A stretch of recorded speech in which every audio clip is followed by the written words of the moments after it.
성령으로 잉태하사 동정녀 마리아에게 나시고 본디오 빌라도에게 고난을 받으사 십자가에 못 박혀 죽으시고 장사한 지 사흘 만에 죽은 자 가운데서 다시 살아나시며 하늘에 오르사 전능하신 하나님 우편에 앉아 계시다가 저희로서 산 자와 죽은 자를 심판하러 오시리라.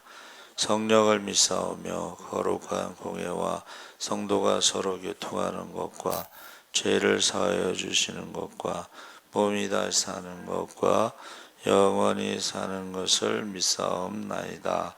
아멘. 강정자 권사님 대표기도 하시겠습니다.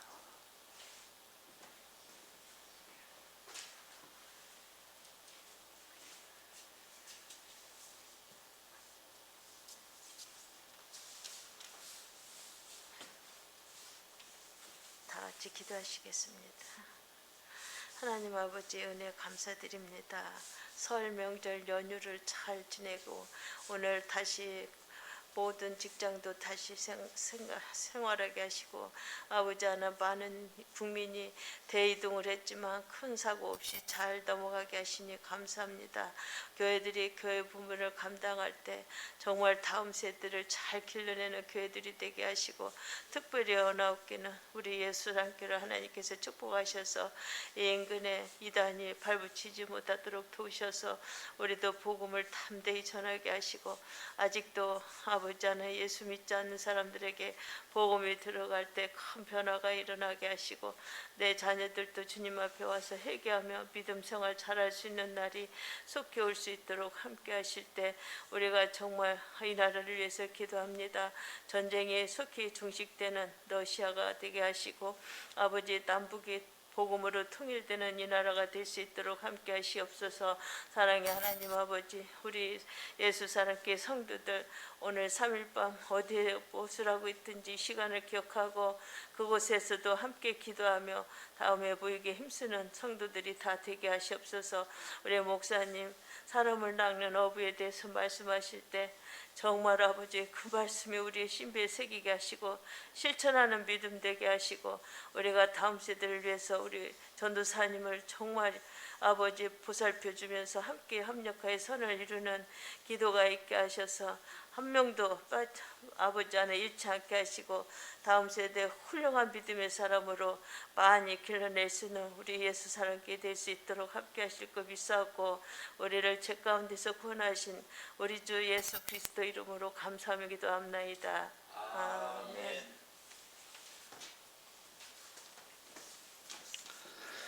하나님 말씀 보겠습니다. 마태복음 4장 12절에서 25절까지 보겠습니다. 신약성경 4쪽에 있습니다. 12절에서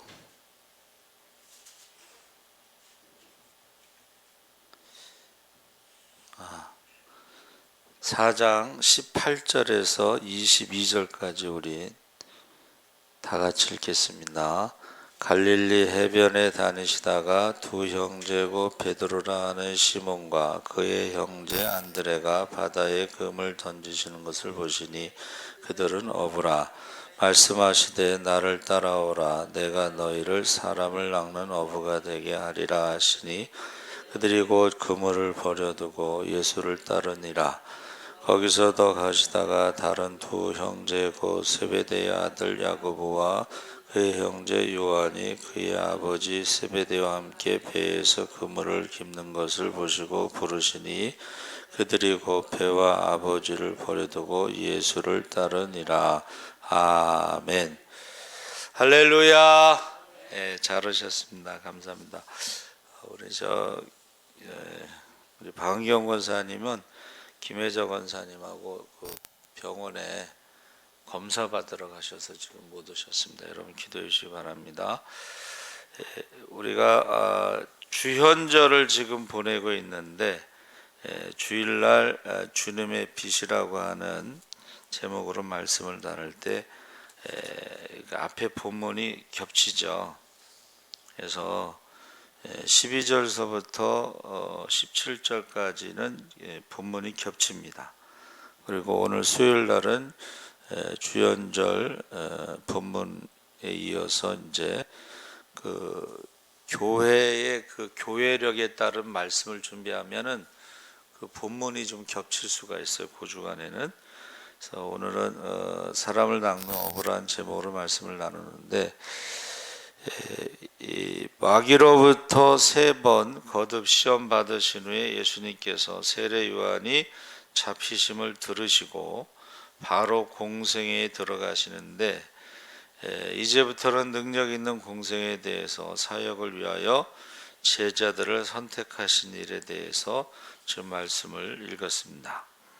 그래서 그 공관복음 마태, 마가, 누가복음하고 요한복음은 약간 다르게 기록하고 있는데, 마태는 세례 요한이 잡히시는 것을 통해서 바로 예수님께서 공생애를 시작하신 것으로 기록하고 있고, 요한복음은 한 1년 정도 지난 다음에 예수님께서 그 공생애를 시작한 것으로 기록하고 있고, 그래서 6월절이요, 마태복음, 마가복음, 누가복음과 요한복음은 6월절이 하나는 3번 나오고 하나는 1번 나오고 그렇습니다.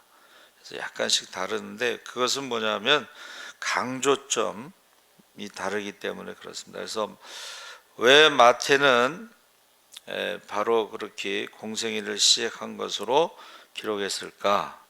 그것은 마태가 주장하는 것은 유대인의 왕으로 오신 메시아가 우리가 기다리고 있는 바로 메시아라는 것을 강조하기 위해서 거기에만 집중한 거예요.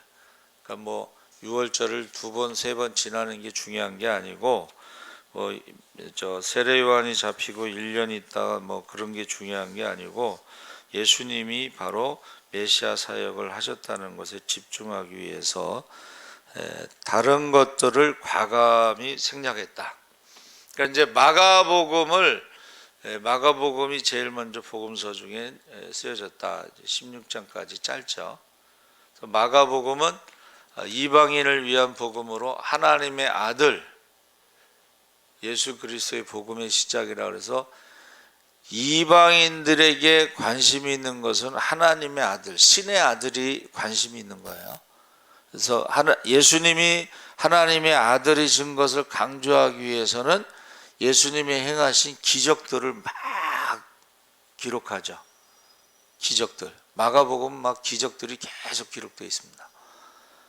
그러나 유대인의 왕으로 오신 예수님은 마태가 기록할 때는 예언의 성취, 구약의 메시아의 성취로 보고 있는데, 그래서 그 다른 것들은 좀 과감하게 생략했다 이렇게 볼 수가 있습니다. 그래서 세례 요한이 감옥에 갇히는 것에 관해서 14장에서 이야기하고 있는데, 예수님의 사역은 세례 요한과 늘 밀접한 관계가 있습니다. 그래서 공생애에 들어오셔서 처음 시작하신 전반기 사역에도 전도를 시작하시면서 많은 사람들로부터 반대를 받으셨는데, 세례 요한이 잡힌 데서부터 예수님의 전반기 전도 사역이 시작된 것으로 그렇게 기록하고 있습니다. 후반기 사역 역시 많은 반대 속에서 그리스도의 사역을 계속하시는데, 앞으로 당하실 십자가 고난을 제자들에게 가르쳐 주시고 여러 가지 천국 복음에 대한 교훈을 제자들에게 가르쳐 주시죠. 그래서 이 제자라고 하는 단어를 이제 마태복음에서 자주 사용하고 있다. 제자라고 하는 것은 이제 훈련이라는 뜻이죠. 그래서 하나님 나라, 신약과 구약의 전체 주제는 하나님 나라인데, 그 하나님 나라를 신약에서는 제자를 통해서 제자 훈련, 제자 삼는 것. 그래서 어느 선생님들에 대해서 제자입니까? 이런 제목의 책이 있어요. 제자입니까? 그러니까 우리는 훈련받은, 부르심을 받고 훈련받은 제자입니까? 그 제자가, 내가 제자가 되고 내가 제자를 삼고 그 제자가 또 제자를 삼는, 제자가 한 3대 정도 내려가야지 그 신앙이 온전하게 뿌리를 내린다, 이제 그렇게 표현합니다. 그러니까 내가 먼저 제자로서 훈련을 받았느냐, 그리고 내가 전도해서 제자를 삼아서 훈련시킨 사람이 있느냐, 그 제자의 제자가 있느냐, 이 제자가 3대까지 내려가야지 기독교가 뿌리를 내린다, 그렇게 표현하고 있습니다. 그래서 세례 요한은 선구자로 사명에 철저했고 말뿐만 아니라 행동으로 그랬는데, 예수님께서 유대 지역에 오셔서 많은 사람들에게 세례를 주셨을 때에 요한복음의 설명으로는 예수님께서 친히 세례를 주신 것이 아니라 제자들이 주었다고 했습니다. 요한복음에는 예수님의 제자들이 세례를 주었다고 그랬습니다. 세례 요한의 제자들이 근심스러운 얼굴로 요한을 찾아와서 말합니다. 선생님이 소개한 저 예수님에게 사람들이 세례를 받으러 모두 가니 어떻게 하면 좋겠습니까? 그랬더니 세례 요한이 대답을 간단하게 하죠. 그는 흥하여야 하겠고 나는 세워야 하리라. 그래서 예수님의 그 이제 사역을 앞두고 세례 요한이 이제 잡혀가죠. 그래서 예수님의 사역이 곧 시작됩니다. 갈릴리로 물러가셨다가 나사렛을 떠나 스불론 납달리 지경 해변에 있는 가버나움에 가서 일하시고, 나사렛에서 예수님이 사셨던 일은 우리가 이제 주일날도 우리가 말씀을 나눴죠. 그리고 베들레헴에서 나와서 헤롯의 칼날을 피해 애굽으로 떠나 피난 가셨다가 유대로 돌아오시면서 나사렛에 가셔서 성장하셨습니다. 그런데 나사렛에서 성장하신 후에 그곳에서 사역하지 아니하시고 떠나셔서 다른 곳으로 가셨는데, 누가복음 4장 24절에는 또 가라사대 내가 진실로 너희에게 이르노니 선지자가 자기 고향에서 환영받는 자가 없느니라. 고향 나사렛에서 배척을 받으셨다. 그래서 메시아가 오셨으면 사람들이 환영할 것 같은데 고향에선 그렇지 않았다는 것입니다. 그래서 예수님께서 이게 이제 왜 그런가 하면은 공자에 대한 이야기가 있습니다. 여러분 공자 아시죠? 공자가 유명한 이제 하다는 소리를 듣고 찾아왔어요. 여기 이 마을에 공자 선생님이 어디 계십니까? 그랬더니 사람들이 몰라. 그 고향에 있는 사람들은 공자라는 이름을 모르는 거야. 이 마을에 공자 선생님 어디 계시죠? 모르는. 나중에 이제 막 설명을 하니까 구 언덕구자를 써서 공자의 원래 어렸을 때 이름이 구예요. 구. 구네 집이요? 저기예요. 이렇게. 그러니까 이 선지자가 고향에서는 어렸을 때부터 자라면서 너무 익숙하기 때문에, 그래서 교회에서 이제 신학교를 가게 되면 그 자라난 교회에서 전도사 하면 안 된다는 거예요. 사람들이 전도사라고 생각을 안 하고 옛날 어렸을 때의 그 이름을 생각하는 거예요. 그러면 이제 본인도 힘들고 상처받고, 그렇죠. 그래서 신학교 가고 전도사가 되려면 다른 교회를 떠나야 되는 거예요. 목사 안수 받을 때도 마찬가지. 전도사로 있다가 목사 안수 받잖아요. 그럼 목사님이라고 안 부르고 전도사님이라고 불러. 우리 흔히 이제 임직식에서 장로 장립하고 권사 취임했어도 집사님이라고 습관적으로 부르잖아요. 아차 장로, 아차 권사 그런 거 똑같아요. 그러니까 예수님께서 나사렛에서 고향에서 너무 익숙하니까 사람들이 메시아로 영접하지 못한 것, 환영받지 못한 것입니다. 그래서 고향을 떠나서 가버나움에서 이제 공생애를 시작합니다. 가버나움이 예수님의 공생애 3년 동안의 전도 센터가 되는 거죠. 그래서 사람들이 고향에서 뭐라 그래요?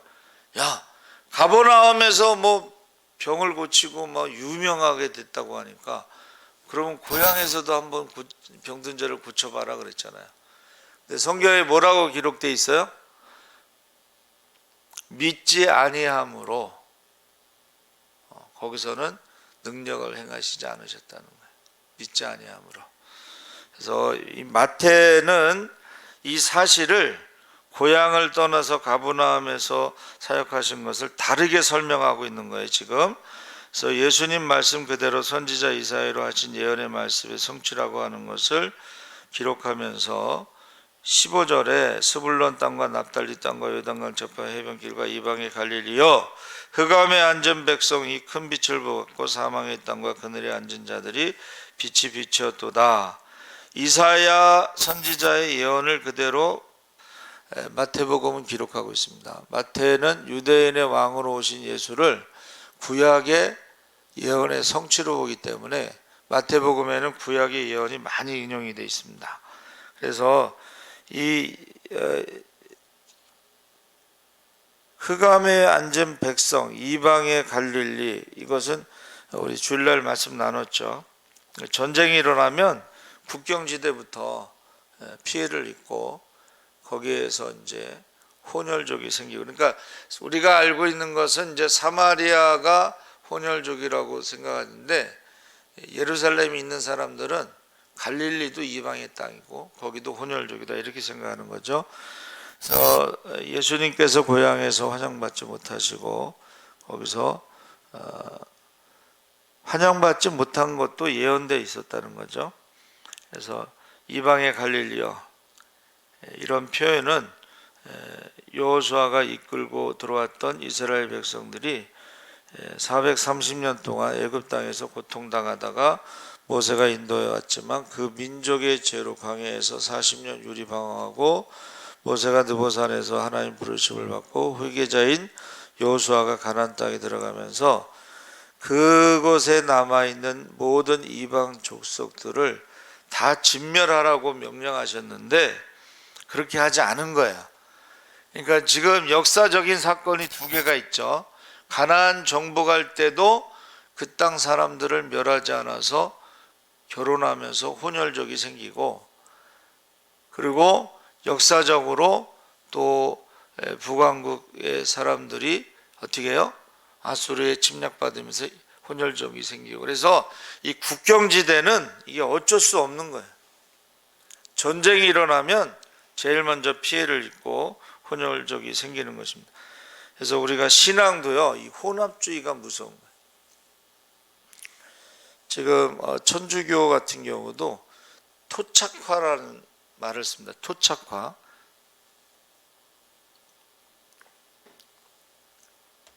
쉽게 설명하면 토착화가 뭐냐면 어느 나라에 가든지 그곳에 있는 문화를 그대로 받아들이는 거예요. 그 사람들이 그린 그림에는 어떻게 돼 있어요? 예수님이 갓 쓰고 이렇게 다니는 그 동양화의 예수님. 흑인들에게 가서는 예수님이 흑인입니다. 그 사람들에게 있어서는. 그게 토착화라는 거예요. 근데 문제는 그게 이제 혼합 종교가 되면 문제가 심각해지는 거예요. 그래서 원래 그 마리아는 여신을 숭배하는 가나안의 다이아나, 달의 여신, 다이아나가 달의 여신인데 그 여신을 섬기는 거랑 혼합주의가 생긴 거예요. 그래서 이게 멕시코나 이런 데 가면, 남미에 가면은 천주교가 들어가면서 그곳에 있는 여신과 혼합주의가 생겨요. 그 아데미의 여신이라는 것. 그래서 지금 예수님이 지금 왜 갈릴리에 오셨느냐, 나사렛에 오셨느냐 그랬을 때에 그 모든 문제를 해결하시기 위해서 오셨다는 것을 보여주고 있습니다. 그래서 지금 제자들을 부르실 때에 분명히 목적이 있었죠. 근데 그 제자들이요, 모든 것을 즉시, 마태복음의 특징 중에 하나가 즉시라는 단어를 많이 써요. 예수님이 부르셨는데 그냥 즉시 아버지하고 그물과 배를 버려두고 즉시 따르더라. 그 형제가 같이, 그 제자 중에 형제가 몇 명 있죠. 그러니까 즉시 그 모든 것을 버려두고 따르는 것이 그만큼 마태복음은 메시아가 왔다는 것을 강조하기 위해서 제자들이 즉시 주님을 따랐다. 그리고 사람 낚는 어부가 된다는 분명한 목적을 가지고 그들을 부르신 것입니다. 그래서 왜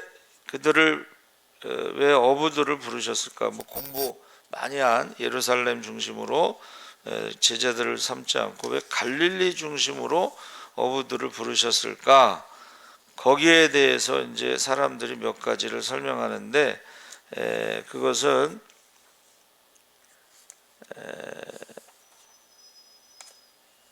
첫째, 그 어부들의 특징이 뭐예요? 어부들 특징이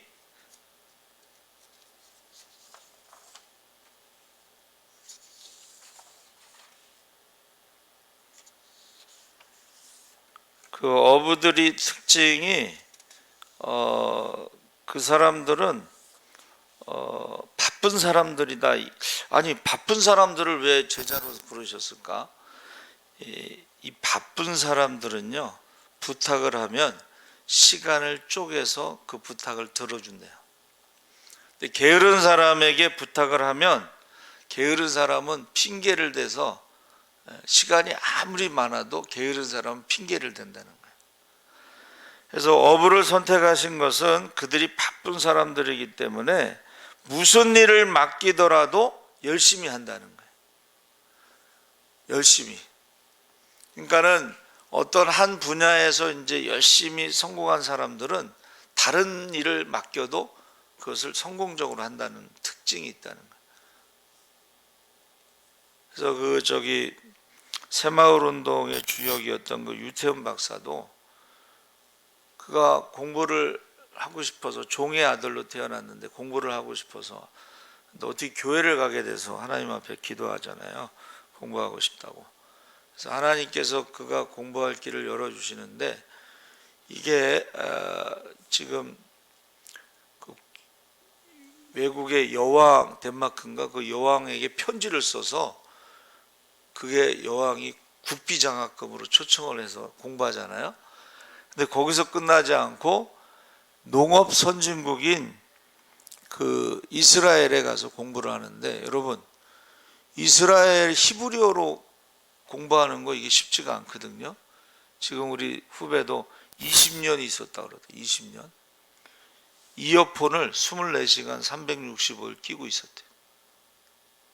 그래서 한쪽 귀가 잘 안 들린대요, 지금은. 근데 그분이 6개월 만에 히브리어로 강의를 해요. 이게 어떻게 가능하냐? 그만큼 노력했던 사람이기 때문에 그분의 공부 방법이 이제 나와요. 어떤 사람이 그러더라고. 언어를 공부하는 데 있어서 문법을 배우지 않는데 자기는. 그 문법을 배워서는 언어를 공부할 수 없고 그 사람들이 일상생활에 쓰는 문장을 하루에 3개씩 외운다. 뭐 그런 식이에요. 그러니까 그 유태현 박사가 똑같이 히브리어 문장을 하루에 3개씩 외우면 열흘이면 30개, 한 달이면 90개를 외우잖아요. 그 중에 반을 잊어버려도 45개, 그 중에 60%를 잃어버려도 30개의 문장을 한 달에 외우잖아요. 그럼 6개월 동안 하면 180개의 문장을 외우면 이게 강의가 가능하다. 그러니까 그분은 뭐를 하더라도 그 열심 때문에 그 분야에서 최고가 되는 거예요. 그래서 졸업할 때 수석으로 졸업하면서 히브리 대학 학장이 소원이 뭐냐 그래서 1년에 10명씩 한국 학생들에게 장학금을 주십시오. 그리고 나중에 후회했대잖아. 한 30명 할 걸. 그러니까 여러분 왜 하나님이 갈릴리 어부들을 사람 낚는 어부로 선택하셨느냐? 그 열심 때문에 그렇다는 거예요. 열심. 어떤 부분에 있어서 열심을 내는 사람들은 다른 거를 맡겨도 열심히 한다는 거예요. 우리가 전도해 보면 불교의 열심인 사람은요 예수 믿어도 열심히 믿어요. 그렇죠? 불교의 열심, 우상을 섬기는 사람들이 열심히 우상을 섬기던 사람들은 신앙생활에도 열심히 신앙생활합니다. 두 번째는 어부들은 바다에서 풍랑이는 바다에서 거친 파도에서 일하기 때문에 용기와 인내가 있다는 거예요. 그 용기라고 하는 것은 여러분 유명한 그 예화가 있죠. 아들이 군대 가기 때에 어머니가 뭐라 그랬어요? 군대는 위험하니까 기도하고 가라. 이제 군대 갔다 와서 바다에 나가려고 그랬더니 바다는 군대 전쟁터보다 더 위험하니까 2번 기도해라. 그 다음에 이제 바다 갔다 와서 이제 결혼하려고 그러니까는 결혼은 전쟁터보다 바다보다 더 위험하니까 3번 기도해라 그랬잖아요. 그러니까 이 왜 어부들을 부르셨냐면 이 사람들은 용기가 있고 인내심이 있고 그래서 무슨 일을 하든지 끝까지 한다는 거야. 여러분 그 극한 직업 뭐 이런 거 프로그램에 보면 새벽에 그 고기 잡으러 나가잖아요. 예? 그 어둠 속에 나가가지고 막 밤새도록 뭐 이렇게 하는 거 보면 그거 웬만한 사람 같으면 끝까지 못할 것 같아요. 예. 그런데 이 어부들의 특징은 용기와 인내가 있다. 바다와 싸워서 이기는 사람들이다. 그러니까 이 사도행전에 보면 베드로가 잡혔을 때에 뭐라고 그래요? 우리가 하나님 앞에서 너희 말 듣는 것이 하나님 말 듣는 것보다 옳은가 판단하라. 지금 웬만한 사람 같으면 이 법정에서 이렇게 말할 수가 없어요. 이게 종교 법정은 거기서 바로 신성모독으로 하면은 그냥 사형이거든요. 근데 그 사람들 앞에서 이렇게 담대히 말할 수 있는 것은 이 그 어부의 어떤 특징 중에 하나는 거예요. 용기가 있고 인내심이 있기 때문에 그렇게 말할 수 있었다는 것입니다. 세 번째는 그 어부들은 고기를 잡는 기술이 있다는 것입니다. 근데 그 고기를 잡는 거 생각해 보세요. 이 바다에 눈에 보이지 않잖아요. 뭐 요새는 저기 기계 가지고 고기 있는 데를 찾아다니는데 옛날에는 기계가 없었잖아요. 그래서 그 흑산도에서 홍어 잡는 분들 보면 노트가 있어. 그 노트에 자세히 기록돼 있어. 언제는 어디에 있고 언제는 어디 이런 게. 근데 지금은 이제 기계로 해서 하는데 기계도 이 경험을 따라갈 수 없는 거예요. 왜냐하면 고기가 한 곳에 늘 머물러 있는 게 아니잖아. 그렇죠? 어디든지 갈 수가 있어. 그래서 이 기술이 필요한데 사람 낚는데도 기술이 필요하다. 전도하는 것도 여러분 우리가 전도를 그냥 무턱대고 하는 게 아니고 저는 이제 전도 축제에 가면 그 얘기를 해요. 이 사람마다 자기가 전도하는 방법이 다 다릅니다. 그러면 우리가 다른 사람이 전도하는 것도 배워야 된다고 저는 생각해요. 사람마다 다 다르거든요. 전도하는 방법이. 그러면 교회마다요 전도왕이 있어요. 그 전도왕들이 전도하는 방법이 다 달라요. 그래서 제가 십자군에서 이제 전도 지원, 작은 교회, 개척교회 전도 지원 나가면 이제 전도 훈련을 많이 받고 나가요. 사형리서부터 시작해서 이슬비 전도, 저 터미널 전도, 지하철 전도 다 실습하거든요. 근데 그 중에 자기가 잘하는 부분이 있어요. 그걸 가지고 하면 되는 거예요. 남들이 이렇게 하더라도 자기가 잘하는. 그래서 전도하는 것도 사람 낚는 기술도 이거 배워야 돼요. 그리고 연습을 해야 돼 자꾸. 그렇지 않으면은 점점 더 자신이 없어질 수가 있어요. 그래서 이 사람 낚는 어부 이 사람들은 고기를 잡는 기술을 자기들이 공부하고 경험 삼고 자주 해보고 이 훈련 받았기 때문에 사람 낚는 어부가 되는 것도 훈련을 받는데 그게 뭐냐 하면 공생의 3년 동안 예수님이 하신 일을 보는 거예요. 보고 배우는 거예요. 그러니까 예수님께서 죽은 자를 살리실 때 일어나라 그런 것처럼 베드로도 다비다야 일어나라 그러잖아. 그거 어디서 배웠겠어요? 그 예수님이 하시는 거 보고 배운 거 따라하는 거야 처음에는. 그렇죠? 처음엔 따라하는. 그래서 이제 우리 십자군 전도대 훈련 받을 때 이제 지하철을 가게 됐어요. 저하고 이제 포함해서 3명인가 4명인데 서로 미루는 거야. 네가 먼저 해라. 네가 먼저 해. 그런데 결국은 제가 이제 형이니까 형이 먼저 해. 그래서 제가 지하철 전도를 먼저 하게 됐어요. 나도 한 번도 본 적도 없어. 어떻게 해야 될지 모르는데 그냥 하는 거예요. 근데 하나님께서 이제 지혜를 주셔가지고 그 생명의 말씀사에서 나오는 그림 엽서같이 생긴 전도지 있죠. 그걸 가지고 이제 한 역이 한 2분에서 3분 사이에 있으니까 그 사이에 복음을 전해야 되는 거예요. 하나님 지혜를 주셔서 제가 그 전도지를 딱 들고 저는 십자군 전도대에서 나왔습니다. 딱 인사하고 그 생명의 말씀사 전도지의 그림에 나와 있는 그 말씀을 가지고 전도를 했어요. 그랬더니 한번 보고 나서는 그 다음부터는 다 자기가 먼저 하겠다고 그러면서 따라하는 거예요. 그러니까 지금 예수님께서 3년 동안 제자들을 데리고 같이 먹고 자고 하면서 뭐 눈만 뜨면 아침부터 저녁까지 뭐 이렇게 병든 자를 고치고 말씀을 전하시고 귀신을 쫓고 죽은 자도 살리시고 이랬을 때에 그게 자기가 보고 한 번 또 실습을 보냈잖아. 2명씩 나가라고. 그래서 너희가 가서 귀신을 쫓고 병든 자를 고치고 죽은 자를 살리고 복음을 전파하라. 그러고 보냈는데 이게 둘씩 갔는데 이제 예수님도 안 가시고 다른 제자들도 같이 안 가고 2명씩 갔는데 이게 되는 거예요. 갔다 와서 막 신나게 전도 보고 예수님 우리가요 귀신을 쫓아냈어요. 주님의 이름으로. 우리가요 주님의 이름으로 병든 자를 고쳤어요. 우리가 주님의 이름으로 죽은 자를 살렸어요. 그러면서 막 전도 보고하잖아요. 여러분 이 십자군에서요 이 전도 보고하면요 신나요. 시간이 1시간 잡아도 한 3시간은.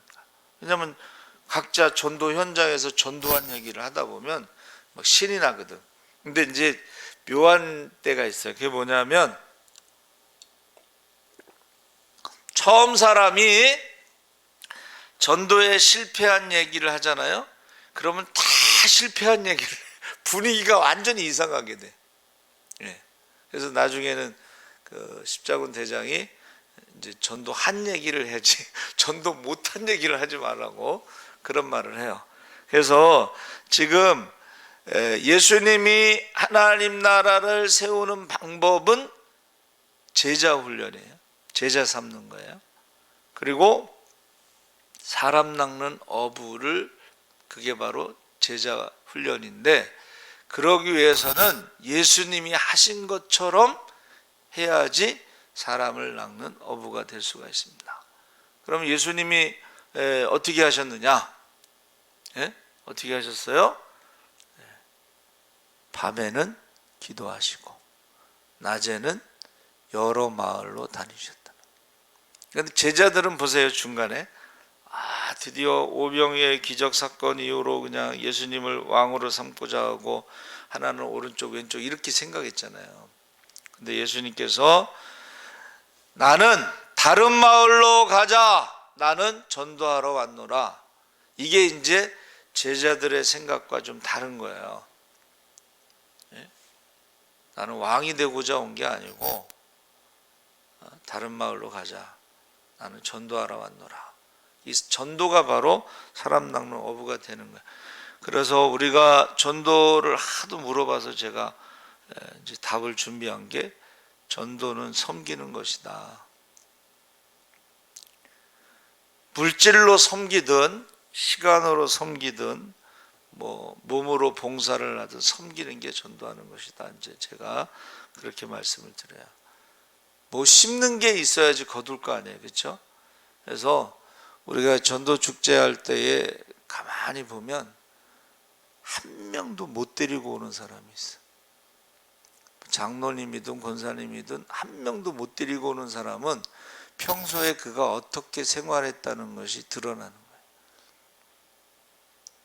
평소에 섬기는 사람은요 사람들을 데려오더라고.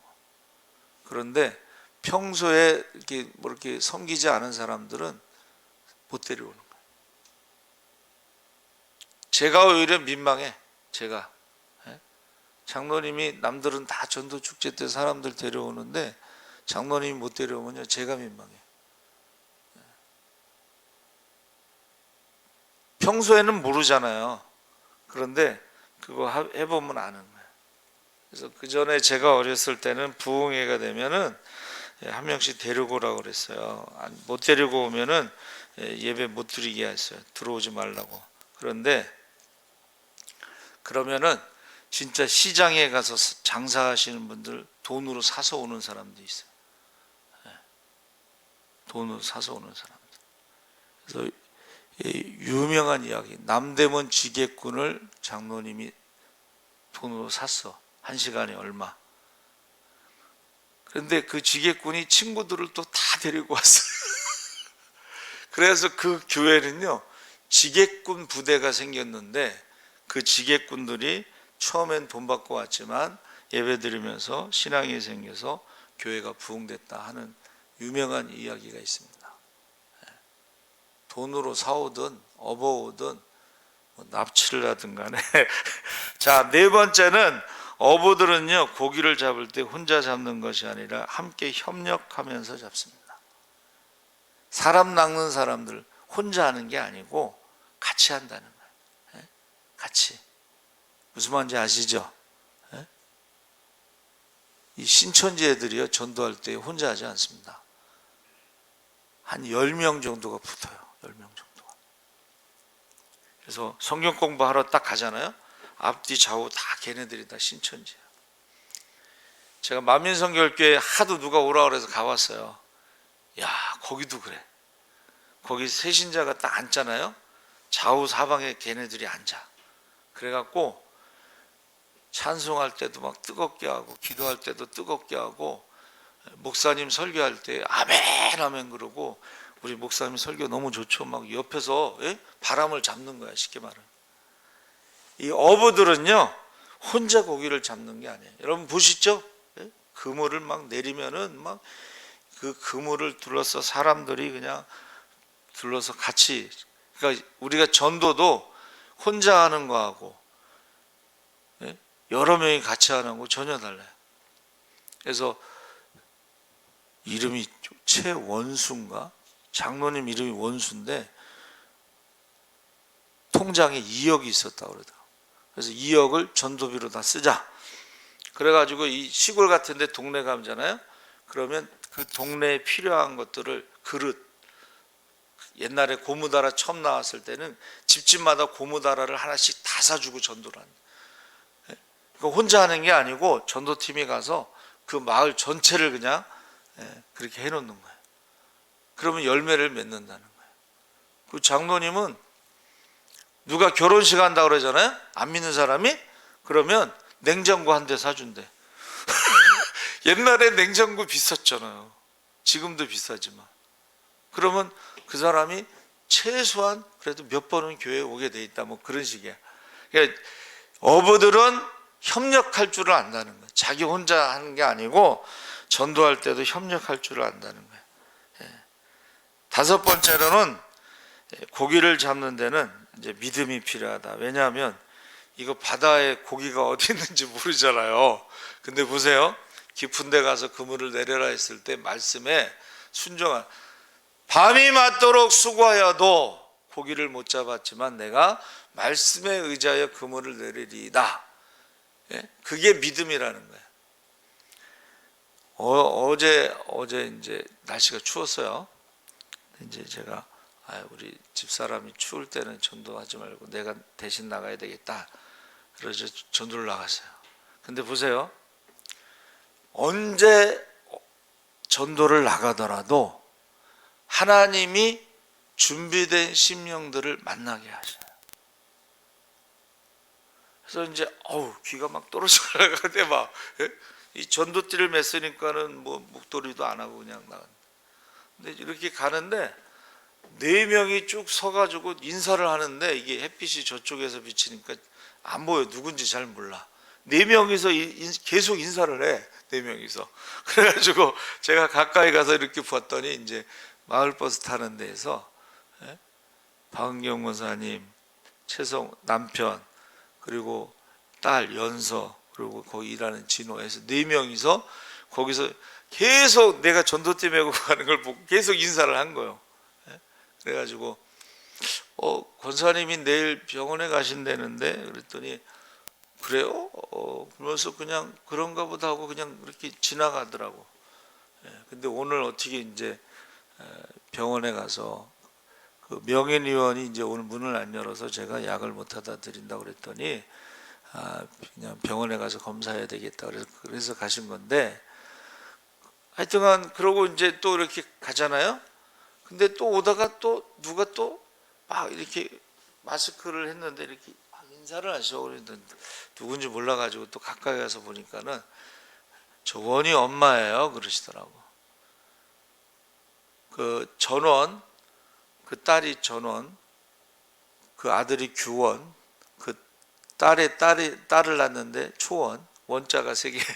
원희 엄마예요. 그런데 그분이 우리 저기 삼흥빌리지 있을 때 저희 집 사람이 총무할 때 거기 있었던 분이에요. 지금도 사시는데 원래 교회를 다니시다가 그 시댁이 이제 천주교라서 천주교 다니신다고.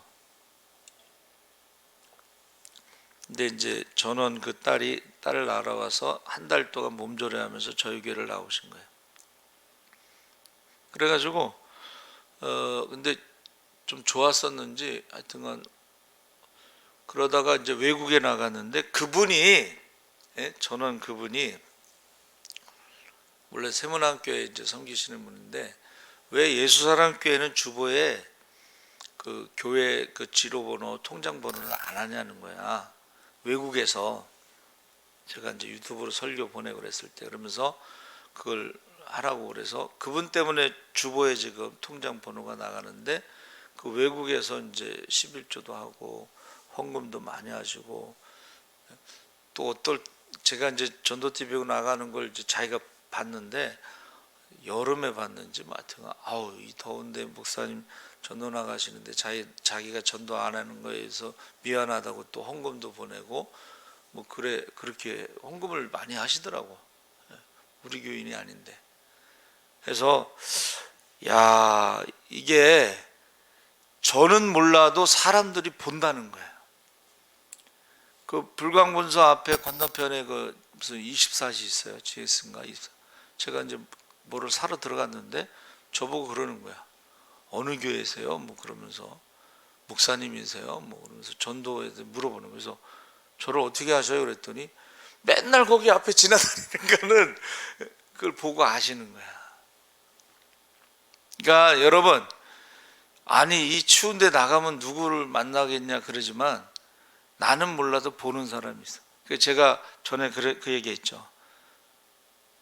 하나님은 보고 계실 거고 하나님 보시고 계시죠. 그 다음에 다른 사람들, 내가 모르는 다른 사람들도 보고 있어요. 다른 교회 신자들도 보고 우리 교회 신자들도 보고 우리 교회 신자의 남편도 보고 우리 김영미 집사님 남편도 저를 봤다 그러더라고. 보셨겠지 뭐 여기 연신내 사거리들 다니면. 그러니까는 그것을 우리가 믿음으로 이 그물을 내리는 것과 똑같다는 거예요. 그래서 예수님께서 제자들을 사람 낚는 어부로 삼으신 것은 그 말씀에 의지하여 그물을 내릴 수 있는 사람들, 합력해서 고기를 잡을 수 있는 사람들. 그래서 이 어부라는 말이 그 헬라어로는 할스, 바다라는 데서 왔어요. 근데 히브리어 다이아그에서는 물고기라는 데서 왔어요. 그러니까 제가 볼 때는 어부는 바다에 뭐 물고기만 뭐 잡으러 가는 게 아니니까 히브리어가 더 정확하게 다그라고 하는 물고기에서 왔다. 그 어자가요 물고기를 양손으로 물에서 잡다 이런 뜻인데 저와 여러분이 사람 낚는 어부가 되는 것이 바로 예수님을 닮아가는 거예요. 할렐루야. 여러분, 사람 낚는 어부가 되는 것이 예수님을 닮아가는 거예요. 그러니까 우리가 가난한 자들에게 찾아가야 돼. 병든 자에게 가서 기도해야 돼. 어려운 사람들에게는 우리가 먹을 것을 주고 입을 것을 주고, 그러면서 우리가 하나님 나라에 대한 소망을 가지고 있어야지 그 사람이 바로 사람 낚는 어부가 되는 거예요.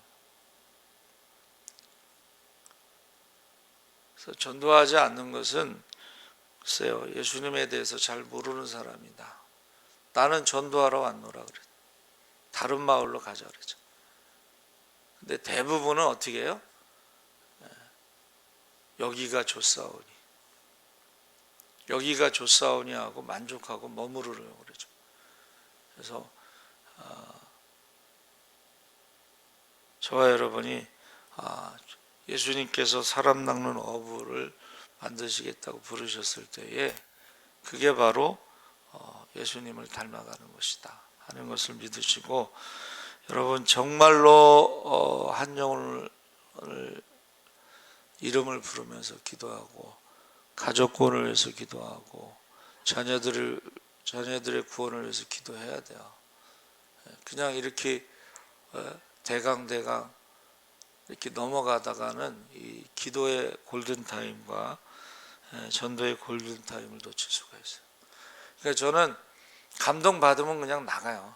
사실은 요새 거의 뭐 나가는 전도를 못하고 이제 말씀 보내고 유튜브 설교 보내고 막 전화하고 그러는데, 감동받으면 나가요. 전에는 밤 11시에도, 이 추운 겨울에 밤 11시에 감동받으면 나가는 거예요. 11시에 이렇게 길거리에 서 있으니까는 우리 아이 친구 엄마가 여기 웬일이시냐고, 밤 11시에 추운 겨울에. 그래서 전도 나왔다고. 근데 그분은 이제 다른 교회를 다니셨는데, 저희는 다른 교회를 섬긴다 그러면 새벽기도 오시라고 권면을 해요. 그래서 새벽기도 오시고, 그래서 저희는 새벽기도가요, 우리 교인 성도들 반, 다른 교회 성도 반, 그렇게 새벽에도, 여러분 새벽에도 전도를 십자군 전도대에서 새벽에도 전도를 나갑니다. 제가. 그러면 새벽에 누가 전도를 할 수 있냐는, 안 나가본 사람들이 얘기해요. 새벽에 약수터 가는 사람들이 있어요. 그럼 어디 가십니까? 그러면 이제 약수터 간다 그러면 따라가는 거죠. 건강을 위해서 약수터 가는 거잖아요. 그럼 우리가 영혼의 건강 위해서는 우리가 약수터에 물을 마시듯이 하나님 말씀을 읽어야 된다고. 약수터 가면요, 또 묘한 게 있어요. 물 받는 동안 기다려야 되잖아. 그럼 시간이 많아. 그래가지고 제가 광명시에 이제 있을 때 약수터 갔는데, 어떤 아줌마가 이사를 왔는데 심심해 죽겠대. 그래서 놀러 오라고 교회에 놀러 오라고 그랬더니 그 아줌마가 진짜 애들 데리고 놀러 왔어요, 교회로. 그래서 사모님 보고, 사모님 저기 점심 비빔밥 좀 해주세요 그러고 이제 같이 교회에서, 그 아줌마는 놀러 온 거야, 심심하니까. 그래가지고 같이 비빔밥 먹고. 그런데 그 조카가 6학년인데 졸업식인데, 또 거기 갔더니 옛날에는 졸업식에 친척들이 다 왔잖아, 그렇죠?